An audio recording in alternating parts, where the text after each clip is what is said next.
That small ping of shame you feel when you break a streak, that's not an accident. It's the most profitable emotion in the modern economy. And the not enoughness industry has turned it into $1 billion business. Somehow, self help became the very thing that we needed help to escape. For me, it all started with an anxiety crisis that blindsided me. Desperate for relief, I dove into mindfulness, therapy, and self help books. But somewhere along the way, something shifted. I became addicted to the possibility of transformation. Each new podcast promised to change my life.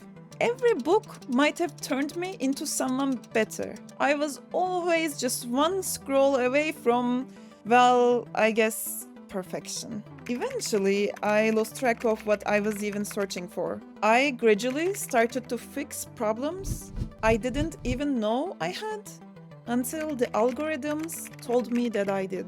My days became an endless loop of tabs and to-do lists.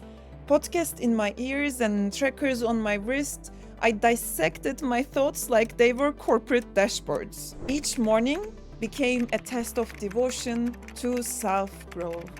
Execute my morning routine perfectly, and I could move mountains. Miss one day, and I was a total failure.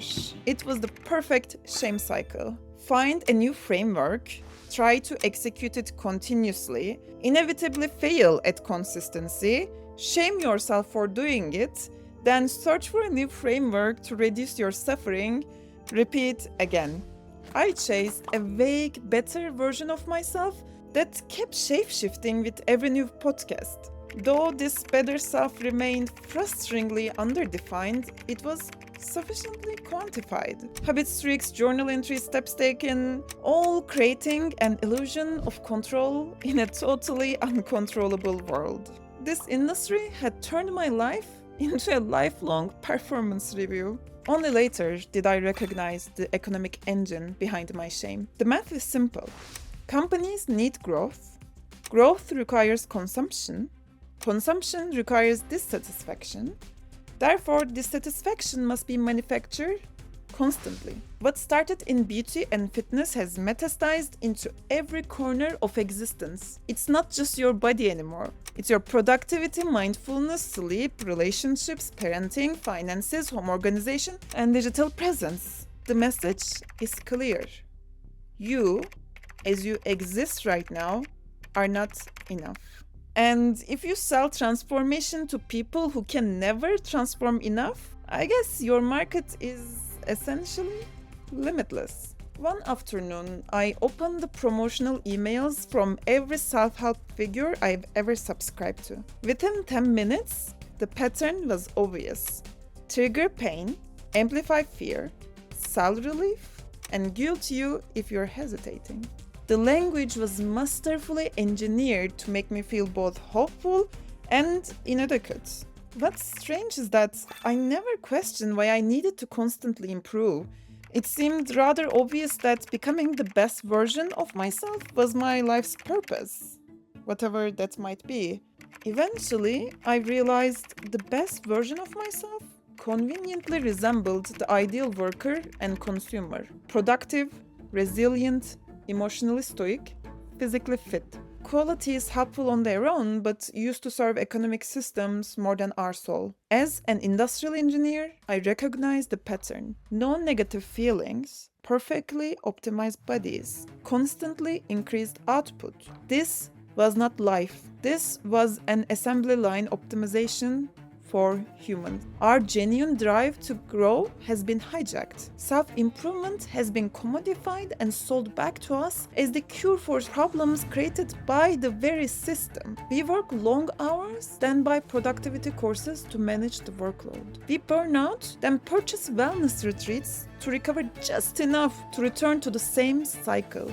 During a silent retreat, yes, I can hear the irony, 3 days in, with nothing to do but watch my thoughts, I finally asked, how am I trying to become? And for whom exactly? The answer wasn't comforting. I was reshaping myself to be more valuable to systems I didn't even believe in. Something is shifting though. You can feel it. It's almost like a collective exile of a generation tired of being told to do more. This resistance shows up everywhere. From creators embracing most days consistency to influencers calling for self acceptance, the constant push towards self improvement has stolen the simple joy of being human. Imperfect, alive, and already worthy of existence without these upgrades or witnesses. I don't have definitive answers on how to move forward in a culture that keeps messaging us we are not enough.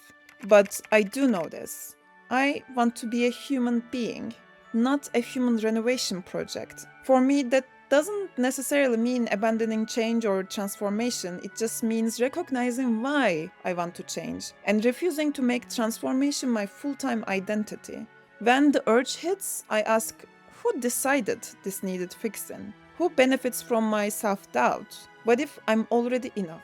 Most of my answers fall into 4 categories: fear of rejection, societal shoulds, curiosity, and integrity. So, depending on the answer, I still meditate, sometimes coach myself, work out, create projects that I want to show up to most days, but at least I try to do it with curiosity as my compass and self compassion as my tool. And when I slip back, like I did when I opened that meditation app, I laugh, close it, and go on with my day.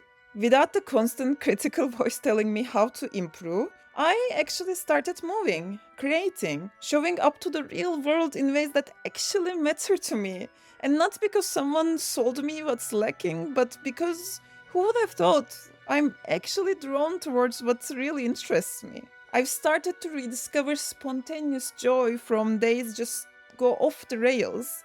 Long conversations that lead absolutely nowhere, and moments that I don't need to count. And now I wonder, were we actually okay all along before we got hijacked?